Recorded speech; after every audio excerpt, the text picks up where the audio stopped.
안녕하세요. 제도권 주식 분석입니다. 우리 돈 버는 거 싫어하는 사람 없잖아요. 이렇게 하면 되는구나. 약간 희망이 보이는데 라고 심리치료라도 좀 해드리겠습니다. 현실적으로 ISA, 연금, 그리고 포트폴리오, 그리고 궁금한 것들 한번 살펴보는 시간 준비했습니다.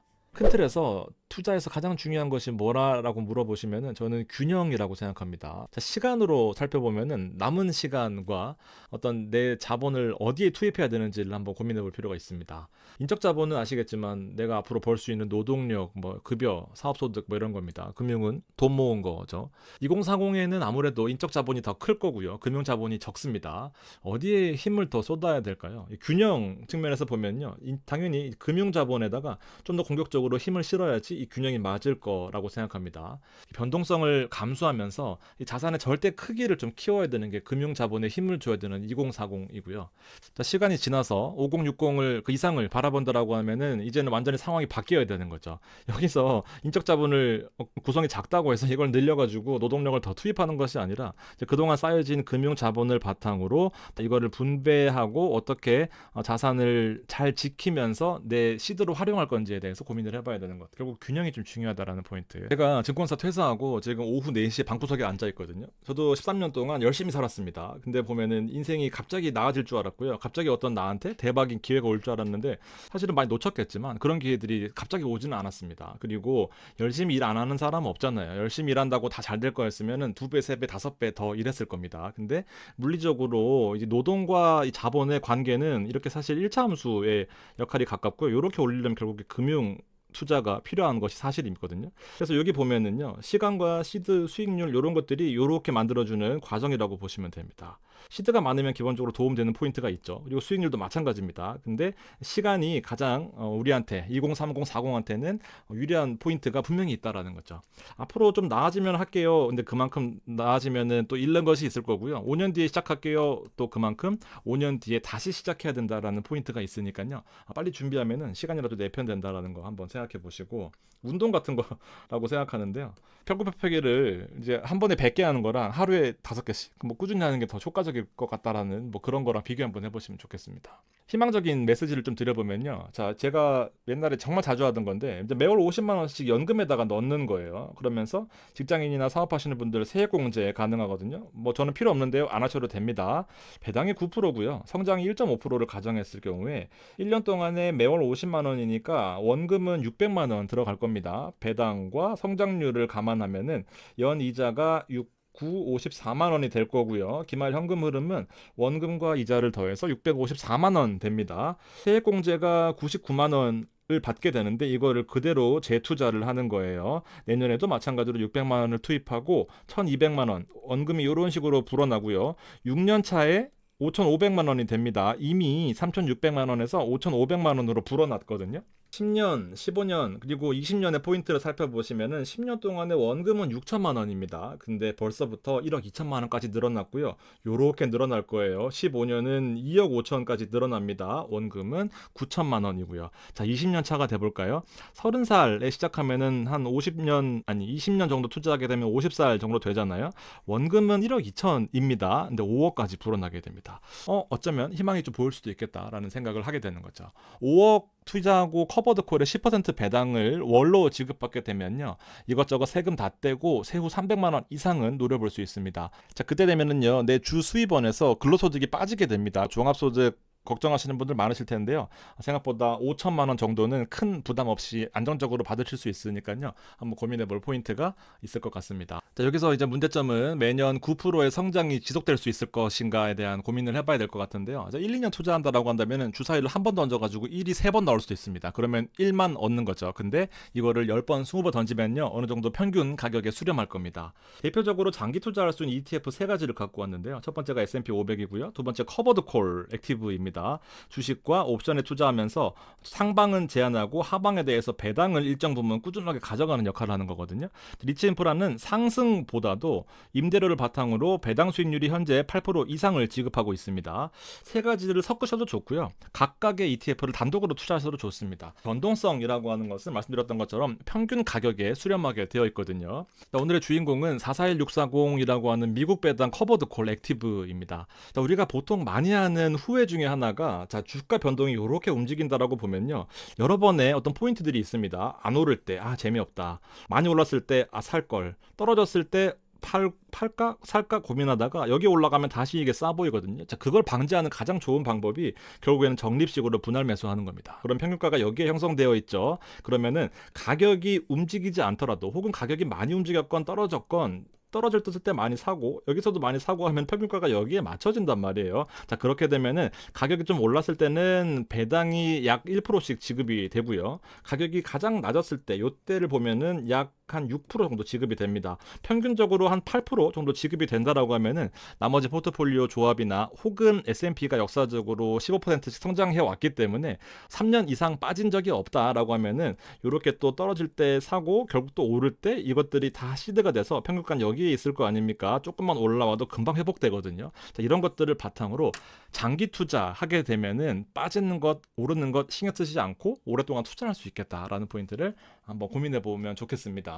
사실 도구가 있잖아요. ISA나 연금 같은 거 최소한 3년은 해봐라, 최소한 5년 이상은 해봐라라는 거거든요. 근데 이거를 정확히 의도를 파악하지 못하기 때문에 매일매일 주가를 보면서 매일매일 내 감정이 흔들리는 겁니다. 결국에 안 하면 혹은 모르면은 나만 손해인 거고요. 결국 연구화 해준 게 ISA 아니겠습니까?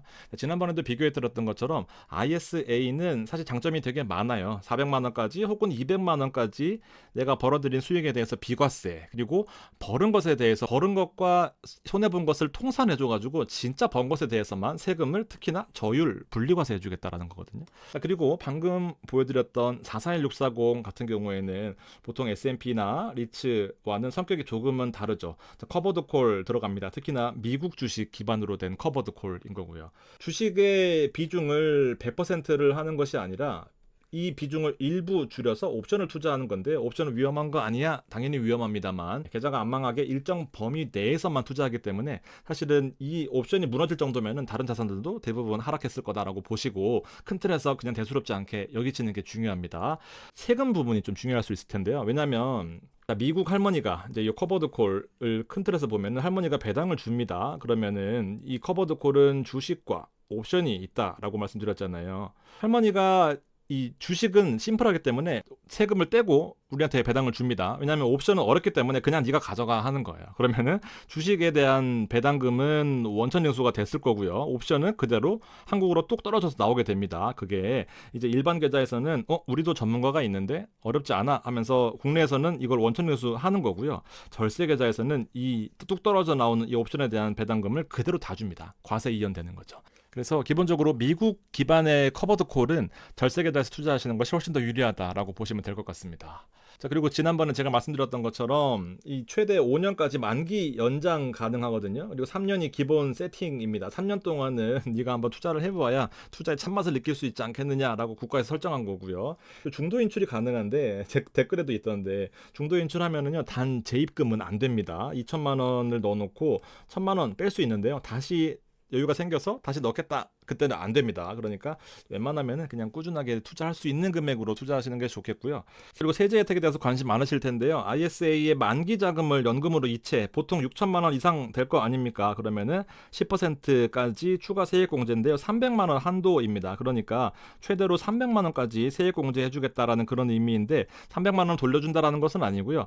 연금에 대해서 이 세액 공제 세율이 13.2%냐 16.5%냐 둘 중에 하나이기 때문에 300만 원에 대해서 13.2%, 300만 원에 대해서 16.5%니까 대략적으로 한 4, 50만 원 정도는 더 세액 공제가 가능할 수 있겠구나라고 보시면 됩니다. 그런 의미예요. ISA를 여러분들이 투자하시게 되면은 3년마다 고민해야 되는 포인트가 있습니다. 자, 만기가 기본적으로 3년이기 때문에 이때 만기를 채우고 해지하느냐 혹은 만기를 연장하느냐인데 기본적으로 3년 만기 혹은 5년 만기를 설정하실 수가 있고요.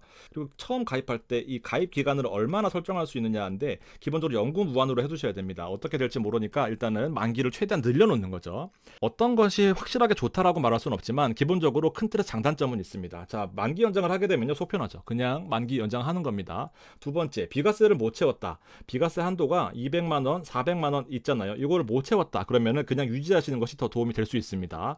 나는 그래도 그냥 유지하겠다라고 하시면은 분리과세 될 거고요. 그리고 계속해서 추가적으로 돈 번 것에 대해서는 9.9%만 적용되니까 일반적으로 15.4%보다는 확실히 유리한 포인트는 무조건 있습니다. 그리고 세금을 일단 어쨌든 해지하면 돈을 내야 되거든요. 근데 나중에 내는 거죠. 물가 혹은 화폐 가치가 떨어지는 것에 대비해서 나는 최대한 이 세금을 늦게 내겠다 하시면 또 고도의 전략이 될 수도 있겠습니다. 그리고 리밸런싱, 막상 ETF를 팔게 되면요 아깝거든요. 그런 포인트에 대해서 나는 나중에 고민하겠다 하시면서 연장할 수도 있습니다. 그리고 비과세 한도가 더 추가적으로 리프레시 되진 않으니까 이 부분에 대해서는 약점이 있을 거고요. 그리고 내가 최초에 가입할 때 서민형으로 가입했는데 지금은 소득이 늘어서 일반형으로 바꿔야 된다 할 때는 일단 서민형으로 유지하시는 것이 더 도움이 될 수도 있습니다.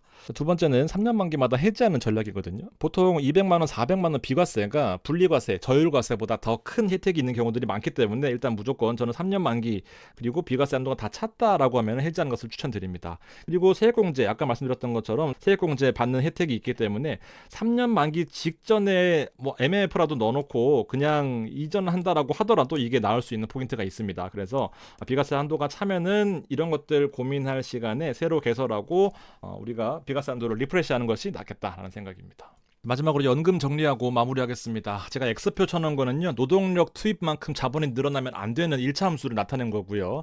이 우측에 있는 그래프처럼 시간이나 수익률이나 시드 어느 하나가 잘 맞아떨어지면서 이렇게 2차 함수 형식으로 늘어나야 되는 것이 목적이다라고 말씀드렸습니다. 연금은 그 중에서 시간을 투입하는 가장 가성비 좋은 혜택일 수 있겠고요. 오죽하면 너무 혜택이 좋기 때문에 연간으로 1,800만 원만 입금할 수 있게 해놨습니다.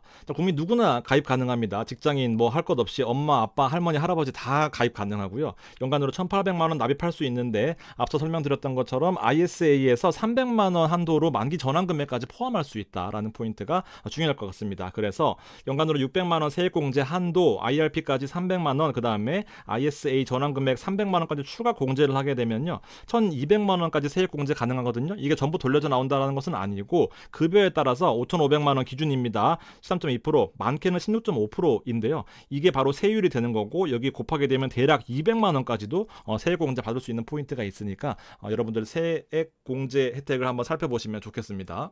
그리고 나이가 많은데 가입해야 될까요? 무조건 해야 됩니다. 55세 넘으셔도 하셔야 됩니다. 5년만 넘게 되면요, 이때부터는 세금이 종신형으로 선택하시게 되면은 연금 수령 시에 4.4%만 떼고 들어오니까 안 할 이유가 없다라는 거죠. 네, 도움이 되셨으면 좋겠고요. 다음 시간에는 포트폴리오를 한번 고민해 보겠습니다. 어떤 ETF를 넣어야 될지 말씀드리고 싶었는데 오늘 약간 텐션을 많이 써가지고 준비해서 다음 시간에 또 말씀드리도록 하겠습니다. 장기 투자는 여러분들이 어떤 식으로 멘탈 관리하느냐의 싸움이거든요. 제가 그 멘탈을 잡아드리기 위해서 같이 부자가 되는 방향으로 한번 고민해 보겠습니다. 고맙습니다.